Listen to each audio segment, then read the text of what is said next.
गेल्या 8 दिवसापासून दडी मारलेल्या पावसाने पुन्हा जोरदार आहे ती बॅटिंग सुरू केली आहे। त्यामुळे जिल्ह्यातील नदी पात्रांमध्ये पाणी पातळीमध्ये वाढ झाल्याचं चित्र आपल्याला पाहायला मिळतंय। सध्या मी पंचगंगा घाटावर उभी आहे आणि या ठिकाणी तुम्ही पाहू शकता की पंचगंगा नदी आहे ती दुसऱ्यांदा पात्राबाहेर गेल्याचं आपल्याला पाहायला मिळतंय।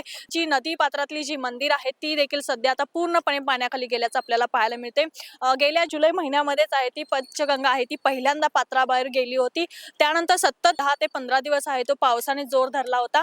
गेल्या 8 दिवसामध्ये आहे तो पाऊस कमी पडला होता। त्यामुळे एकंदरीतच जे नदी पाणी पातळीमध्ये वाढ झालं होतं ते कमी झाल्याचं आपल्याला पाहायला मिळत होतं। पुन्हा ही पंचगंगा आहे ती पात्रात गेली होती। मात्र गेल्या 2 दिवसापासून आहे ते मुसळधार पाऊस आहे तो कोल्हापूर शहरासह घाटमाथ्यावर झाल्याचं पाहायला मिळालं। त्यामुळे एकंदरीतच जिल्ह्यातील ज्या सर्व नद्या आहेत त्यांच्या पाणी पातळीमध्ये वाढ झाली आहे। त्यामुळेच पंचगंगा आहे ती दुसऱ्यांदा पात्राबाहेर पडल्याचं आपल्याला पाहायला मिळते।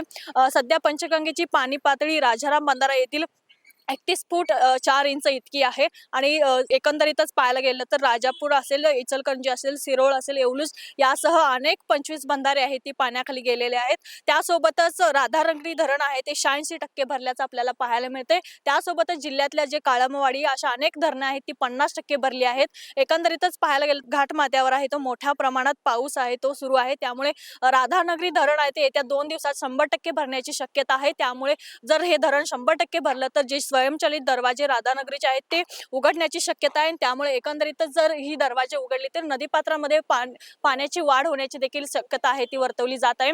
कालच कोल्हापूर जिल्ह्याला आहे तो हवामान विभागाने आहे ऑरेंज अलर्ट दिला होता आणि त्यासोबतच येत्या 2 दिवसात देखील मुसळधार पाऊस पडण्याची शक्यता देखील हवामान खात्याच्या वतीनं वर्तवण्यात आली आहे। आज सकाळपासूनही पावसाच्या शहरामध्ये तुरळक सरी आपल्याला बरसताना पाहायला मिळाल्या। एकंदरीतच उघडझाप आहे ती पावसाची सुरू आहे। मात्र अतिवृष्टी आहे ती घाटमाथ्यावर होताना आपल्याला पाहायला मिळते। त्यामुळे एकंदरीतच या नदी पात्रांमध्ये वाढ होण्याची शक्यता आहे आणि याच पार्श्वभूमीवर आहे ती प्रशासनाच्या वतीनं सुरक्षेच्या अनुषंगाने आहे ते नदीकडील गावकऱ्यांना आहे ती सतर्कतेचा इशारा देखील या पार्श्वभूमीवर देण्यात आलाय। एकंदरीतच पाहायला गेलं तर पाऊस जर असाच राहिला तर पंचगंगेची पाणी पातळी मोठ्या प्रमाणात वाढण्याची देखील शक्यता आहे ती या ठिकाणी वर्तवली जात आहे। कॅमेरामन आकाश कांबळे सोबत मी अमृता पवार, जनप्रवास लाईव्ह, कोल्हापूर।